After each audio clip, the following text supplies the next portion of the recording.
बाकी हम लोग चलते हैं एक बार यहाँ पर हमारे निफ्टी के 5 मिनट के चार्ट्स की तरफ। देखिए निफ्टी के 5 मिनट के चार्ट्स के अंदर में चलने से पहले आप ये देखिए कि 30 तारीख तो आज है, उससे पहले हमारी जो क्लोजिंग थी वो कहाँ पर हुई? वो क्लोजिंग हमारी हुई 25,050 पर, और एक आप लोगों ने एक सीरियस करेक्शन आते देखा जो कि 100 पॉइंट्स का करेक्शन था। अभी 100 पॉइंट्स का करेक्शन था, ये इतना बड़ा करेक्शन अचानक से क्यों आया?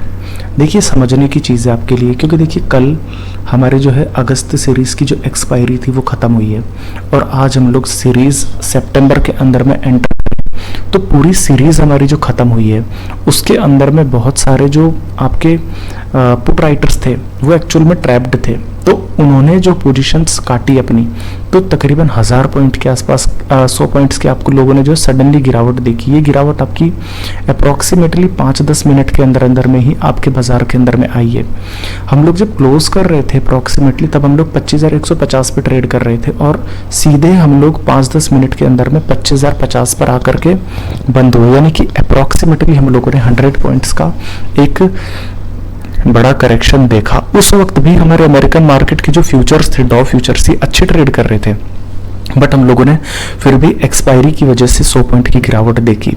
अच्छी बात ये थी कि हम लोग जो है 25,000 के ऊपर ही क्लोज होने में जो है कामयाब रहे, और मैं आपको कई बार कह चुका हूँ जब तक मार्केट 25,000 के पार है इस बाजार को बिल्कुल भी शॉर्ट नहीं करना है, चाहे कोई भी रीज़न हो। देखिए मार्केट पूरा ओवरबॉट है, बट आपको बाजार को शॉर्ट नहीं करना है। कब तक शॉर्ट नहीं करना है? जब तक 25,000 के लेवल ब्रेक नहीं होते।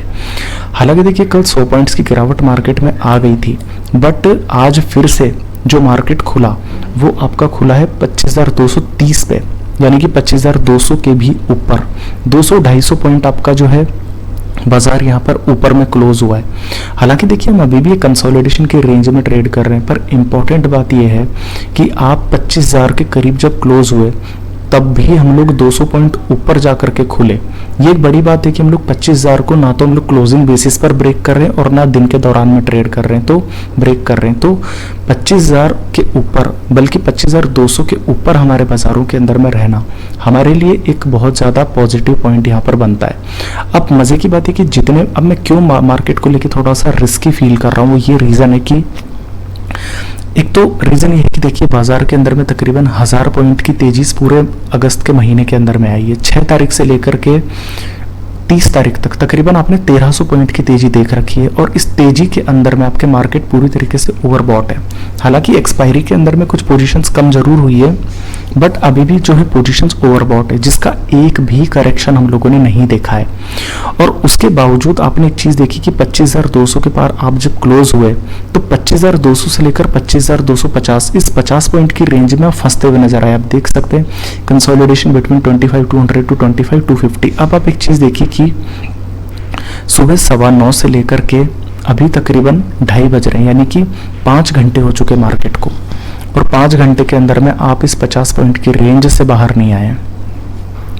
ना तो आप लोग 25,200 को नीचे में ब्रेक कर रहे हैं और ना आप लोग 25,250 को ऊपर में ब्रेक कर रहे हैं। तो ये मेरे को एक थोड़ा सा एक डर लग रहा है कि मार्केट के अंदर में सडनली कोई गिरावट तो ना आ जाए, क्योंकि इस चीज़ को मैं आपको अभी निफ्टी ऑप्शन चेन के थ्रू भी समझाऊंगा कि पोजीशंस किस तरीके की अचानक से बनती हुई नजर आई थी। अभी आप ये समझिए कि इंट्राडे पर हमारे लिए 25,200 एक बड़ा सपोर्ट है, और 25,300, 25,350, 25,400 हमारे लिए रेजिस्टेंस है। तो 50 पॉइंट का ही एक रेंज हमारे लिए अभी इंट्राडे के अंदर में बाजार में बना हुआ है। बाकी अब चलिए हमारे यहाँ पर निफ्टी के अंदर में 2 घंटे के चार्ट्स पर 2 घंटे के चार्ट्स पर अगर आप गौर करेंगे तो देखिए मैं जिस 1000 पॉइंट की गिरावट की बात कर रहा हूँ वो ग्लोबल रीजन से आई थी। आप सभी जानते हैं कि 6 अगस्त से पहले 6 अगस्त को हमारे जो गिरावट आई थी तकरीबन 1000 पॉइंट की गिरावट आई थी, और इस 1000 पॉइंट की गिरावट में हम लोगों ने जो गैप था उस गैप को भी फिल कर लिया है, और जो गिरावट हमारी जहाँ से शुरू हुई थी यानी कि 25,084 के लेवल्स जो हमारे लाइफ टाइम हाइज थे, उन लेवल्स को भी हम लोगों ने ऊपर में ब्रेक कर दिया, और उसके ऊपर भी तकरीबन हम लोग 150 पॉइंट ऊपर हम लोग ट्रेड कर रहे हैं। तो हम लोग लाइफ हाइस पर भी ट्रेड कर रहे हैं।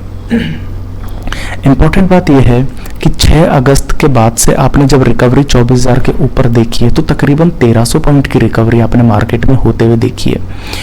और 1300 पॉइंट की रिकवरी के अंदर में अभी तक कोई भी बड़ी करेक्शन मार्केट के अंदर में नहीं आई है। तो ये वाली एक चीज़ है कि कहीं ना कहीं 25,400 25,500 की तरफ मेरे को एक थोड़ा सा गिरावट का एरिया नज़र आ रहा है। हालांकि देखिए शॉर्ट आपको तभी करना है, मैं बता चुका हूँ, जब आप 25,000 के नीचे उतरेंगे, अदरवाइज आप शॉर्ट नहीं करेंगे। बस मैं इतना कह रहा हूँ कि आपको एग्रेसिव पोजीशंस लॉन्ग नहीं लेकर के जानी है। कभी भी बाजार के अंदर में करेक्शन शुरू हो सकती है, तो बाजार के अंदर में आपको क्या करना है, बाजार के अंदर में अगर आपकी लॉन्ग पोजीशंस है तो आप बचा करके रख सकते हैं। मैं चार्ट्स के बेसिस पे बता रहा हूँ। अगर बाजार के अंदर में आपकी पोजीशन है, इंटरडे पोजीशन है, तो 25,200 का सपोर्ट रखिए, 25,270 तक का टारगेट आप रखिए। अगर आप कैरी फॉरवर्ड कर रहे हैं, अगले दिन के लिए, पूरे वीक के लिए रख रहे हैं, तो आप जो है 25,050 के करीब आप स्टॉप लॉस रख सकते हैं, 25,400 तक के टारगेट्स के लिए। ठीक है, बाकी एग्रेसिव पोजीशंस मत रखिए, बहुत ज़्यादा पोजीशंस मत रखिए।